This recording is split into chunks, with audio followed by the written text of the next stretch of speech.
Okay, a lot going on today. All right, couple of toppers to kick us off.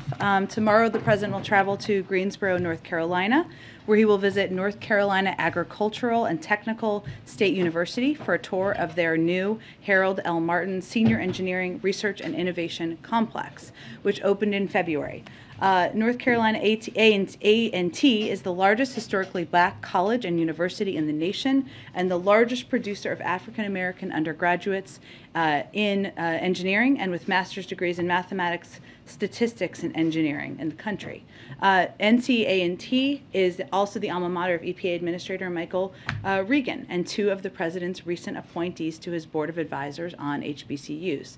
Since January of 2021, President Biden and members of his cabinet have prioritized visits to HBCU campuses across the nation, and the Biden-Harris administration has invested an unprecedented $5.8 billion in these critical institutions, with more to come this year. The president will meet faculty and students who are studying robotics and cybersecurity, and I'll talk about how investments in the Bipartisan Innovation Act can help build on the remarkable progress we've made over the last year in getting our economy back on its feet through the American Rescue Plan, and in laying a foundation for an economic renewal that's made in America through the bipartisan infrastructure law. Throughout his visit, the president will highlight the domestic manufacturing strategy and regional investments in areas such as advanced manufacturing and clean technology. He will discuss how Greensboro's economy and educational institutions are reinventing themselves for legacy industries to 21st century industries, and will benefit from the package of the Bipartisan Innovation Act, which will make historic investments in R&D, innovation, and manufacturing in America. That means stronger supply chains, more manufacturing jobs, and lower prices for consumers as we break up the bottlenecks like semiconductor chips that have driven inflation over the last year. 473,000 manufacturing jobs have already been created on the president's watch. He wants to build on that success by passing the Bipartisan Innovation Act to create more good-paying jobs and lower prices for working families. Also wanted to note that today, during Black Maternal Health Week, Vice President Kamala Harris will convene a first-ever White House meeting with cabinet secretaries and agency leaders to discuss the administration's whole-of-government approach to reducing maternal mortality and morbidity. In December of 2021, Vice President Harris announced a historic call to action to improve health outcomes for parents and their young children in the United States. Today, the administration is making additional announcements as part of our continued response to that call to action. The announcements include 11 states and the District of Columbia working with the Centers for Medicare and Medicaid Services to expand Medicaid coverage through the American Rescue Plan from 2 months to 12 months following a pregnancy. CMS's birthing-friendly hospital designation, which would assist families in choosing hospitals that have demonstrated a commitment to maternal health, will go live with initial quality measures in the fall of 2022. Final piece, and then we'll get to your questions. Since before taking office, the president and his team have made finding highly qualified judicial nominees who are devoted to the rule of law and our Constitution and who ensure that the federal bench more fully represents our country a critical priority. Last week, you all saw the Senate's bipartisan history-making confirmation of soon-to-be Justice Ketanji Brown Jackson, a judge with the strongest credentials imaginable, with the backing of law enforcement and many of the most respected retired conservative jurists in the country, and it earned some of the strongest public support of any Supreme Court nominee in recent American history, tying Chief Justice Roberts during his confirmation. This morning, the president announced his first round of judicial nominees since Judge Jackson's confirmation, bringing the total number of nominees he has put forward, including Judge Jackson, to 90. A number of these picks, if confirmed, would also make history. For example, Judge John Lee would be the first Asian American judge to ever serve on the Seventh Circuit of Appeals, and Nancy Maldonado would be the first Hispanic woman to serve as a federal judge in Illinois. The president is very proud of all of the nominees he has announced in office, 72% of whom are women, 30% of whom are black, 21% of whom are Hispanic, and 19% of whom are from the AAPI community. With that, let's get to your questions. I'll promise to reduce the toppers next time. That's my deal. Go ahead. Thanks. On the president calling what's going on in Ukraine genocide, what changed? What did the president see? What did he hear in the days between saying maybe we're simply war crimes and this genocide? Well, he called it a genocide yesterday, not once but twice actually, because as he said yesterday, it's becoming clearer and clearer each day that it is Putin's aim to wipe out the idea of being Ukrainian, that we're seeing greater brutality increase day by day. And some of that, I will note, is because we're gaining greater access to areas. We have more intelligence on what's happening in areas. Leaders are speaking out more about it. And frankly, there's also reporting about what is happening on the ground. But to give you some specifics, I would note that, of course, what we saw in Bucha was not an anomaly as Ukrainian forces searched towns that Russian forces previously occupied as they're pulling back and moving to the east. The mayor and the city council of Mariupol are reporting high numbers of civilian casualties. The train station attack just over the weekend killed more than 50 civilians. The UN has recently recorded 4,450 civilian casualties, all just since February 24th, and the real number, we believe, is likely much higher. The OSCE's Moscow Mechanism report today found clear patterns of international humanitarian law violations by Russian forces by targeting hospitals, schools, residential buildings, and other locations where civilians are sheltering. And we've also seen, I think, from the beginning of this, Kremlin rhetoric and Russian media deny the national identity of the Ukrainian people, and the Kremlin has launched a full-scale assault on the sovereignty of the Ukrainian state and its people. So the president was speaking to what we all see, what he feels is clear as day in terms of the atrocities happening on the ground. As he also noted yesterday, of course, there will be a legal process that plays out in the courtroom, but he was speaking to what he has seen on the ground, what we've all seen in terms of the atrocities on the ground. And as a follow-up, might he call on Germany to impose a natural gas ban, given what he said? Well, we've been in ongoing discussions with our European partners, including Germany, but it is a decision they will make, and the president certainly supports their right to do exactly that. Go ahead. Thanks, Jen. A question about the president's conversation today with President Zelensky. Did they talk about the possibility of moving U.S. diplomats back into Ukraine? I don't have more details of that. I will tell you that our objective is to do exactly that. And we, of course, assess in a process that's led by the State Department, security considerations, who the right personnel to go back first would be. And that certainly is something the president would like to see. But I'm not aware of him providing an update on that today. Also, President Zelensky tweeted that he and the President Biden, agreed to, quote, enhanced sanctions. What does that mean? Additional sanctions, the consideration of additional sanctions, and that's certainly something we're continuing to consider, and the president conveyed that as well. And then back to the question about genocide. Last week, Jake Sullivan was here at this podium. He said we have not yet seen a level of systematic deprivation of life of the Ukrainian people to rise to the level of genocide. So is it now the White House position that you have actually seen a level of systematic deprivation that would qualify as genocide? Well, the president spoke to that twice yesterday. And of course, he's the president, and we are here to implement his views. And then finally, has the U.S. or any non-governmental partner had any ability to assess with any greater certainty that any kind of chemical or nerve agent was actually used in Mariupol? We don't have any update on that at this point in time. Go ahead. Thank you, Jen. Following up on Nancy's question, did anyone know that the president was going to use the word genocide in his remarks? It seemed like a passing remark or passing reference in a broader conversation about inflation. Well, he's the president of the United States and the leader of the free world, and he is allowed to make his views known at any point he would like. So it was not scripted then? It wasn't pre-planned? Again, I think we shouldn't misunderstand who he is and where he stands in the totem pole, which is at the top. Okay. And then on the call today, can you clarify one other thing? There has been some reporting that the helicopters were not going to be part of the package, and then they went back into the package. Can you clarify if the call with Zelensky was the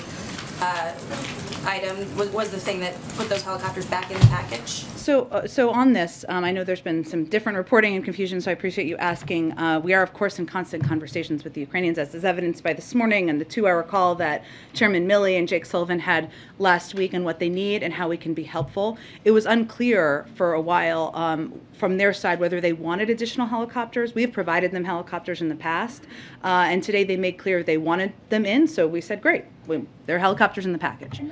The first bus of migrants arrived in D.C. today. Texas Governor Greg Abbott making good on his promise to send migrants to the president's doorstep. I think you previously called it a publicity stunt. Is that still the view of the White House? Can you give us any reaction to this busload of migrants arriving here in D.C.? Well, these are all migrants who have been processed by CBP and are free to travel, so it's nice the state of Texas is helping them get to their final destination as they await in their outcome of their immigration proceedings, and they're all in immigration proceedings. And then on your statement this morning, you had mentioned in that statement that the truck inspections have led, that Governor Abbott has been conducting, have led to disruptions for the food and automobile supply chains and rising prices for families. So is the White House blaming Greg Abbott for inflation? Well, I think we're trying to state the facts of what another political stunt that we're seeing happen and the impact of it. And what we're seeing is right now, factually, there's over $1 million in trade crossing over the U.S.-Mexico border every minute. These actions are impacting people's jobs and the livelihoods of hardworking families in Texas and across the country. That's not a political statement. That's a statement of fact. I'd also note that what we're seeing with these unnecessary inspections of trucks transiting ports of entry between Texas and Mexico are significant delays, which are resulting in a drop in commercial traffic of up to 60 to 70% in some ports.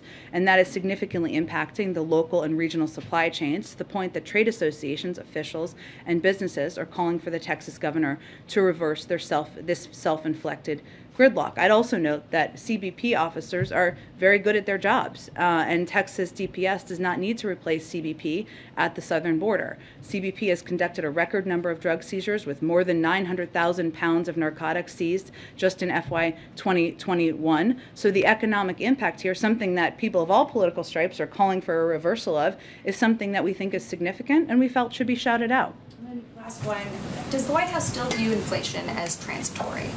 That is the view of the Federal Reserve and outside economists, and they all continue to project it will come down this year. Go ahead. Yeah, Jen, just to make sure we're clear, first of all, on the question of genocide.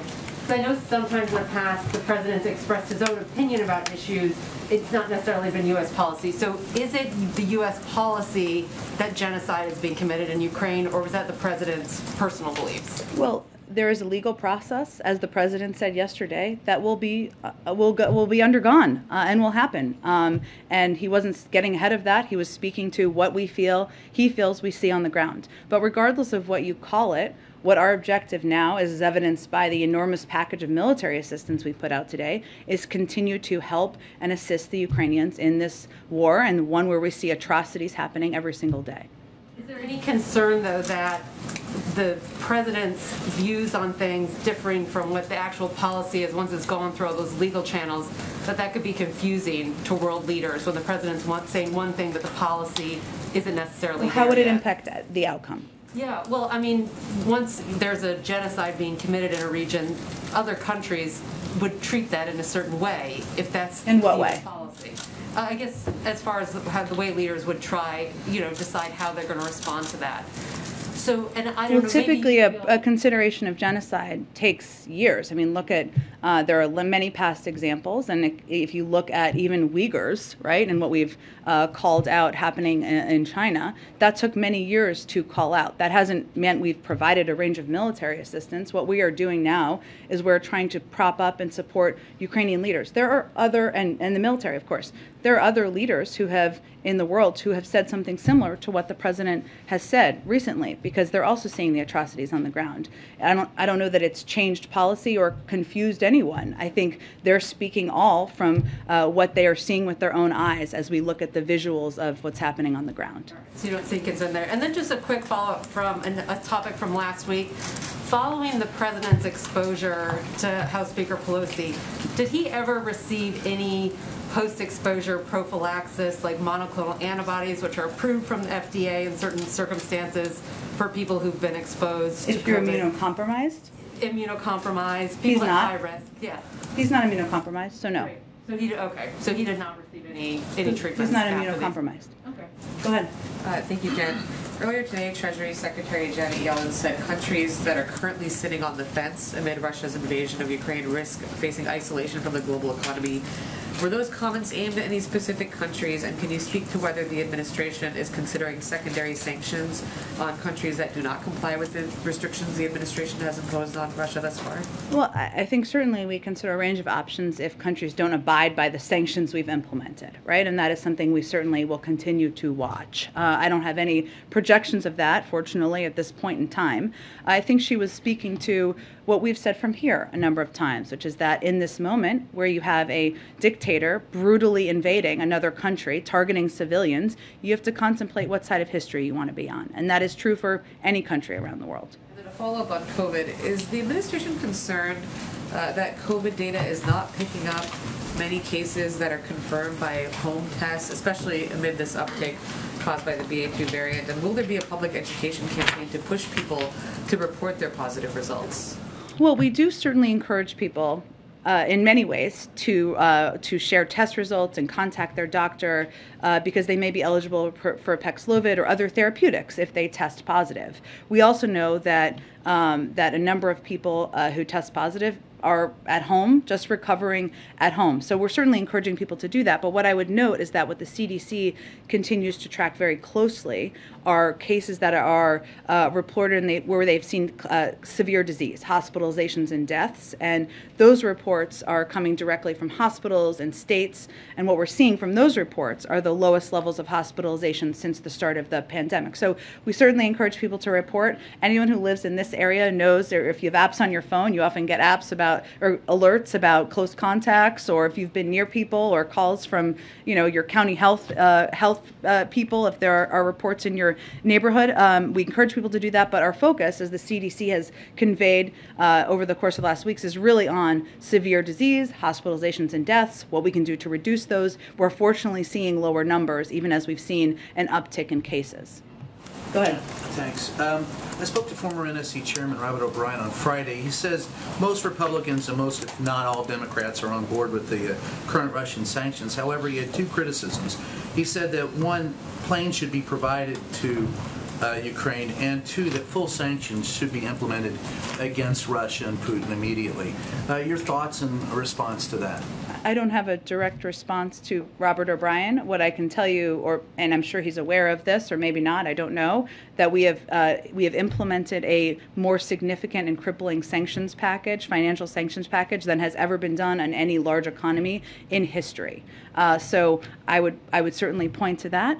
In terms of his view as a private citizen, I guess, at this point, on planes, we've spoken to that in the past. If other countries want to provide planes, we're not standing in the way. We've made an assessment about what the Ukrainian military needs and what they are trained on to use, and what would be effective in the transport of it. That continues to be our assessment. I noticed that the helicopters were on the table. Are U.S. warplanes provided to Ukraine, or even the mix from Warsaw, from Poland, are they off the table completely? We've never said they were off the table. What we've said is that we had concerns about the Polish proposal, about how they would be transported. And our military made an assessment about that, a risk assessment about the benefits and the risk. That assessment hasn't changed. We've provided helicopters in the past. Is there any way around that? Is there? I don't have any more updates for you. Go ahead. One more question on Ukraine. After President Biden said he does believe that Russia is committing genocide, the French president came out and said that he warned against an escalation of rhetoric. Do you have any response to Macron? I don't.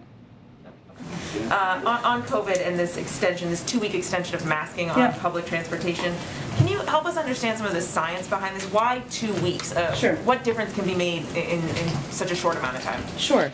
Well, this assessment was made. I know there was a statement that was put out by the CDC, and certainly would point to that. But as they're continuing to monitor the spread of BA2, the BA2 subvariant, which now makes up more than 85% of U.S. cases, what they're looking at is that since early April, there's been an increases in the 7-day moving average of the cases in the United States. So what they're trying to do is give a little bit more time to assess its potential impact, the rise of the cases have on severe disease, including hospitalizations and deaths, and the healthcare system capacity. And their assessment from a medical standpoint, a data gathering standpoint, is that 2 weeks would give them some additional time to do that. Now, at the end of that 2 weeks, they can determine what's next after that, but that is that assessment they made so that they could gather more data of the rise of the subvariant. So should we then expect, and should the public expect, sort of more of these kind of short-term extensions? It's a good question. I just don't want to make a prediction of that. I think it depends on how they evaluate and assess the data over the course of the next 2 weeks, and they're trying to provide regular, transparent updates to the public. And it does seem that the president has been tested every 2 or 3 days for the past week or so. Any update on whether he was tested today? I can check and see if there's an update and get that to all of you. He does have a regular testing cadence, of course, so that is determined by his doctor, and it's typically a couple times a week.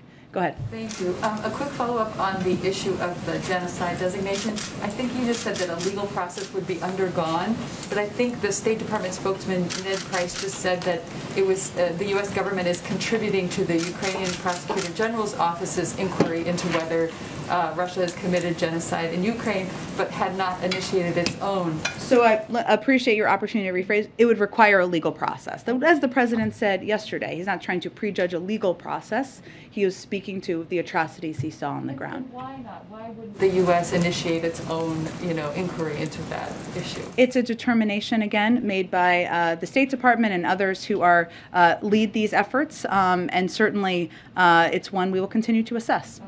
And just a quick one on the issue with Greg Abbott.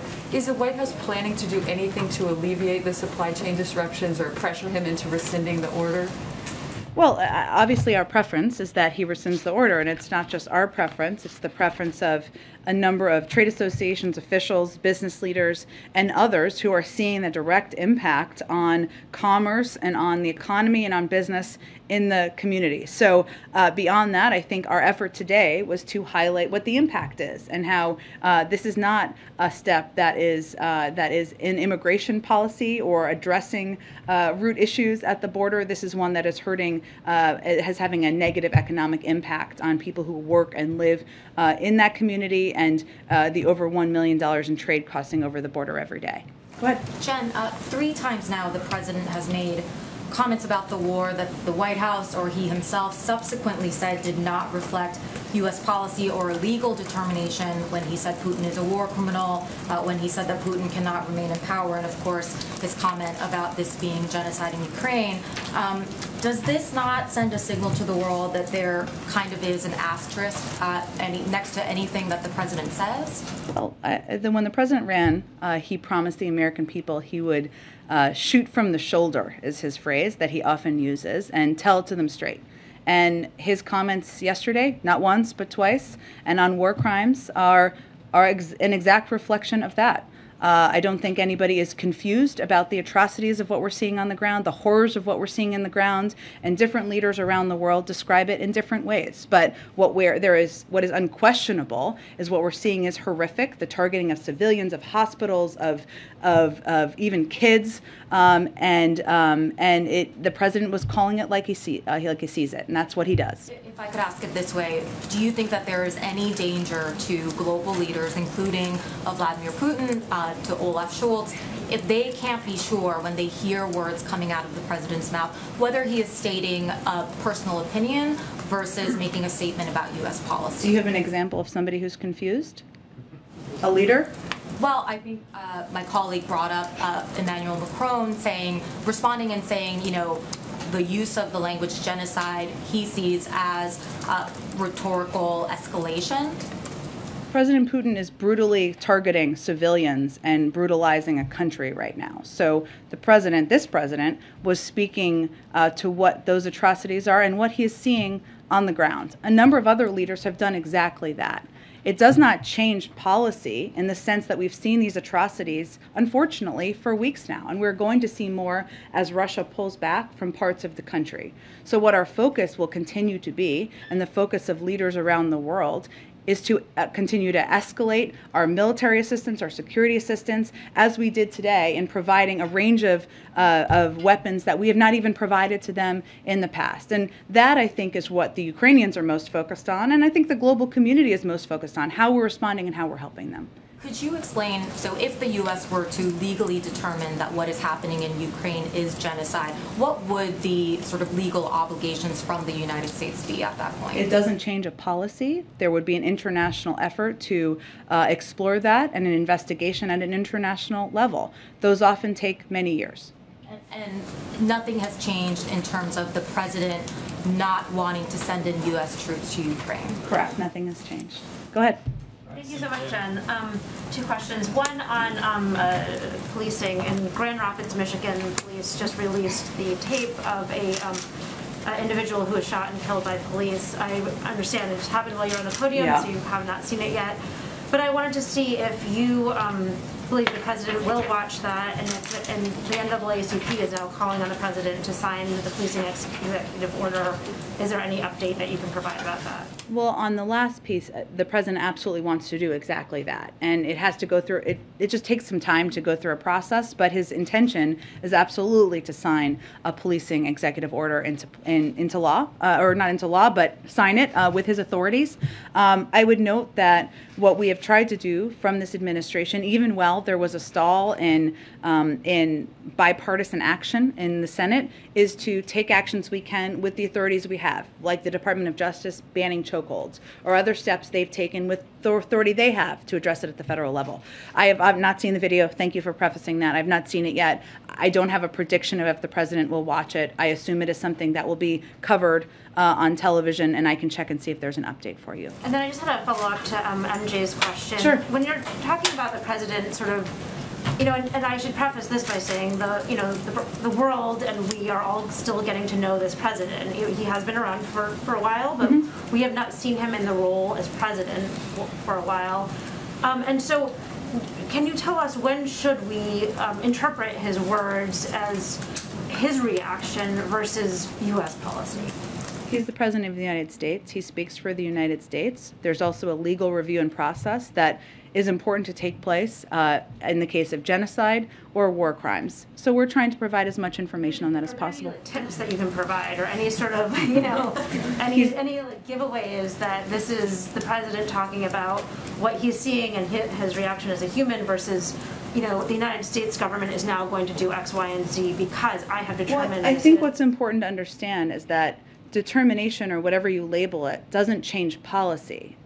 What we are doing right now in terms of the amount of security assistance we're providing, including the new package today, goes far beyond what we have done in many cases where we have called it genocide. So there is not a direct trigger in that way, and if that's helpful clarity for anybody, happy to provide it. But he is the president, he speaks for what our policy is, and I would take his words for exactly what they are. Go ahead. Today, Ukraine's President Zelensky said after the call that they agreed to, quote, enhance sanctions. That's something that did not come up thus far from you or from the President. Can you give us any guidance on what those enhanced sanctions mean? What does that mean? Sure. So someone may have asked this earlier, which is, of course, fine. What he was referring to, and the president agreed, yes, we're continuing to consider a range of sanctions, a range of ways to hold President Putin, his circle, the economy, the financial sector accountable. There will be more to come, but that was part of their discussion today. Yes. No new specific sanctions? Not today. No, they just had the discussion. There's no new announcement today.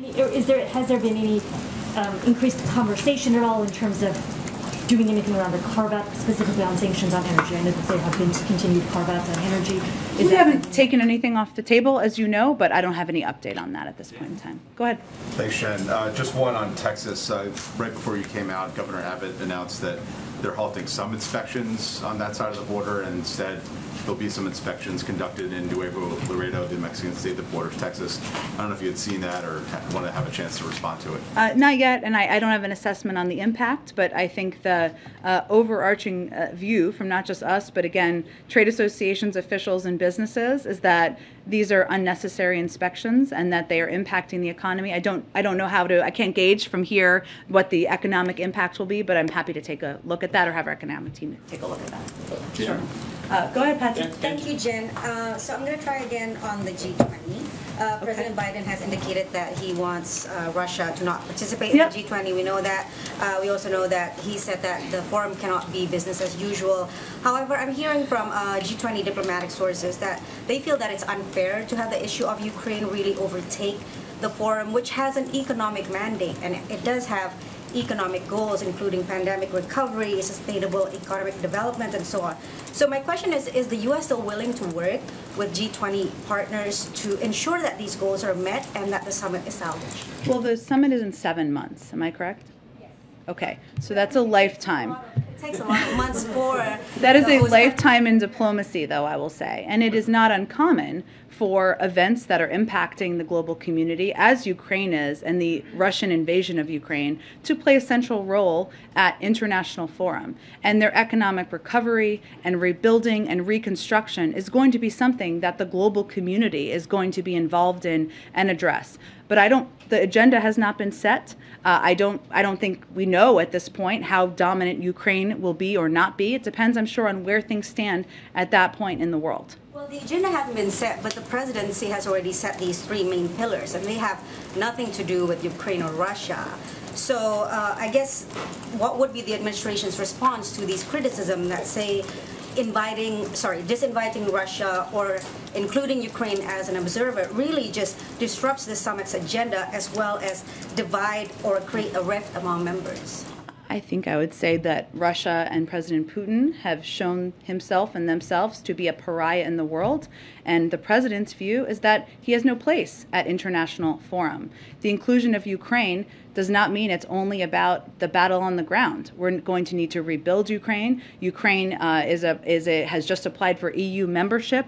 I can't determine for you what that will look like in the final stages, but there's a lot of topics that can be discussed, and Russia's actions and President Putin's actions make them a country and a leader that the president does not feel should participate in an international fora. One question on China. So U.S. Trade Representative Ambassador Tai said in a recent interview that in the long term, the China trade challenge will actually eclipse the crisis in Russia today. So is the administration concerned that the war in Ukraine takes away your focus and resources to meet the challenges from China? We're not. I mean, how the U.S. government is set up, as you know, is that we have experts and in every area, right, working simultaneously at the same time. Yes, the war in Ukraine is a big issue that we're very focused on. This president is very focused on. There's an entire team focused on Asia at the State Department, the Defense Department, the National Security Team, every single day that is not involved in that war. So I can assure you and assure everybody that we are able to walk, chew gum, and do multiple layers of diplomacy at the same time. On the genocide. Is that a GPS direction? I appreciate it. Is it? It's okay. I need directions everywhere, so I appreciate it. Go ahead. Again, European diplomats, officials we are talking to are saying this escalation of words has an impact because it makes the prospect of future peace talks with Vladimir Putin very difficult or impossible. So is the president, by using such words, conveying the idea that there will never be any possible talks with Putin and that the only way the war can end is military capitulation? No, and I would just dispute that argument or that notion. Peace talks is something we're always going to support. The President, Secretary of State, or National Security Advisor are always going to support, and we support the Ukrainians in that effort. I think it's unlikely that President Putin is going to decide not to participate in peace talks because of some words that came out of the mouth of the President of the United States. He's going to decide to participate in them if it's in his interests. The producer price index on inflation came out at the highest level that they've had in the history of recording these events. This is the price that companies are paying for the materials that they need to make the stuff that they sell, right? So with the last 2 days, the inflation reports, does the White House believe that inflation has now peaked and we're coming back down, or because of these reports, do you think we're going to see even worse numbers in the future? We'll let the Federal Reserve make projections about that. They have the purview over those projections. What I will say is that when we talked about this over the last couple of days as it relates to the CPI data, consumer price index, as opposed to producer price index for others. And what we saw, while energy accounted for 70% of the monthly inflation in March, on CPI data accounted for a substantial portion of PPI inflation as well. And PPI measures things like the cost of wood, metal, plastics, kind of materials like that. So it's not a surprise to us that energy is having an impact, is a driver of these numbers. Obviously, what we're trying to do is mitigate the energy impact and take steps to do exactly that, release from the Strategic Petroleum Reserve and other actions working to get more supply out into the marketplace. But, again, projections of when we're hitting a height and where it will look, we will leave that to the Federal Reserve. So does the president then acknowledge any responsibility for the inflation that we're seeing now based on the decisions that he's made when he came into office? Well, I would say, as the president has talked about quite a bit, there are a range of factors, including the pandemic, the impact on the supply chains, and our effort. And what we've tried to do from the beginning is take steps to address that, address the supply chains. And we've had a lot of success moving more equipment and goods through ports, et cetera. We've also seen, given energy is such a significant driver of this data, an increase in energy prices over the last month plus since the invasion of Ukraine. That's factual. That's based on data that we have seen out there. So our effort and our focus has been to try to address it and take mitigation measures when we can. But does he take responsibility for his decisions? Like some say the American Rescue Plan boosted demand when it didn't need to. Larry Summers was one of those. Well, the alternative would have been that we would have gone into a massive economic downward spiral, and many Americans would have not had enough food to put on the table. So we chose the other path. Go ahead. Thanks, Jen. Senator Schumer at a virtual event on student debt today said that he's talked personally to the president, quote, a whole bunch of times, and talking about canceling student debt. He said, "We're making progress, folks. We are making progress. The White House seems more open to it than ever before." Has the president had conversations with Senator Schumer, and is he, moving on this issue where he's more open to the idea of the president's always been happy to sign a bill into law passed by Congress that would cancel $10,000 in student debt. There hasn't been any decision made about other executive actions. Has he shifted at all his thinking? Is he, open to He's always been happy to sign a law into a bill into law that canceled student debt. That hasn't changed. Go ahead. Thank you, Jen. The whole world against the Russian aggression in Ukraine, other than the few countries. A few countries like Bangladesh. Bangladesh Prime Minister recently told at the parliament, though this parliament is not mandated by the people, she told that Russia stood by us and our bad time, and we are surely beside the country, beside the Russia, and she blamed USA not to help during the Liberation War in 1971. So what is your comment about this authoritarian Prime Minister's remarks at the Parliament? I don't have any specific response to the Prime Minister. I would just say that what we're doing is encouraging every country to think hard about what side they're going to be on history. Thanks, Jen. There was a new poll out today that showed the president's approval rating is still in the low 40s and that voters are still concerned about the economy. Is the White House seeing this as a sign that their message on the increased job numbers and all the infrastructure funding isn't getting through? I mean, the president has said he wants to see his accomplishments being sold. Is he satisfied that's being done, or is there talk of a pivot in messaging? Well, I would say we understand some realities happening right now, including the fact that there is a war happening in Europe, and that is dominating the airwaves, which we understand and fully expect. And so the president has actually done a number of events on the economy in recent days and weeks, and will continue to. But our view as well, the world needs to understand and see how he is leading on the war. The world also needs to see, or the country needs to say, I guess I should say, how he is continuing to lead on the economy. And I don't know that that's a shift or requiring a shift. It's just a recognition that being able to continue to speak to our domestic audience about that is a huge priority, and his schedule tells the story of how much of a priority it is. Hey, yeah, I wanted to ask about the migrants that arrived today from Texas. These are Venezuelan and Nicaraguan migrants who have applied for asylum in the U.S. Has the administration been in touch with these migrants or with the organizations that are assisting them, such as Catholic Charities? The migrants who have traveled on the bus from Texas, well, they're all in immigration proceedings, those who traveled on the bus, and so certainly that would mean they're in touch with the appropriate entities in the federal government about that process, but beyond that, I don't have any other updates. You have not been in touch with them to make sure that their rights are respected. Well, that certainly is of vital importance to us, and as we've stated many times from here, nobody can forcibly be put on a bus. They would have to voluntarily be put on the bus, and if there are concerns about that, we would expect they would contact appropriate authorities. And even if these migrants wanted to get out of Texas, do you find it troubling that the Texas governor used them as props to make a political point to the White House? Do you worry that this might reinforce the narrative that profiles undocumented people as criminals or bad people?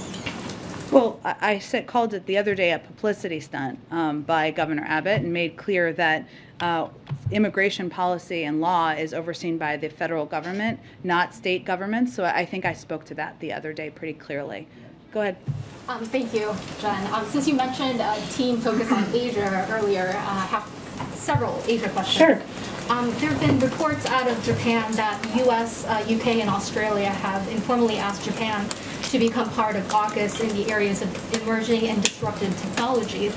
But yesterday, the Pentagon said they could not confirm this, and also the Japanese government itself has also now denied this news. But can you just put this potential JAUKUS or AUKUS plus J? JAUKUS, that's quite a name. I'm not sure about that. Yes, so I can. The reporting is inaccurate, or the original reporting, I should say, is inaccurate. As you noted, the Chief Cabinet Secretary of Japan has himself said it's not true, and our focus has been on finalizing a trilateral program of work on a range of advanced military capabilities that align our priorities, amplify our collective strengths, and accelerate the development and acquisition of leading-edge defense capabilities. But it is not a JAUKUS plan.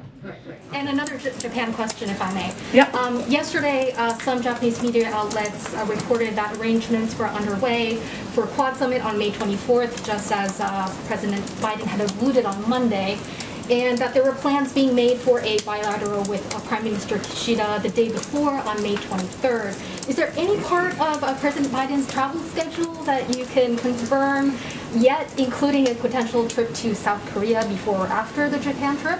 Not quite yet. I will tell you that, of course, the president talked about how he looks forward to traveling to Tokyo in the spring, including for the Quad meeting, and hopefully we'll have more to detail for all of you soon. Go ahead. Thanks a lot, Jen. I just wanted to ask a few Ukraine questions, if I may.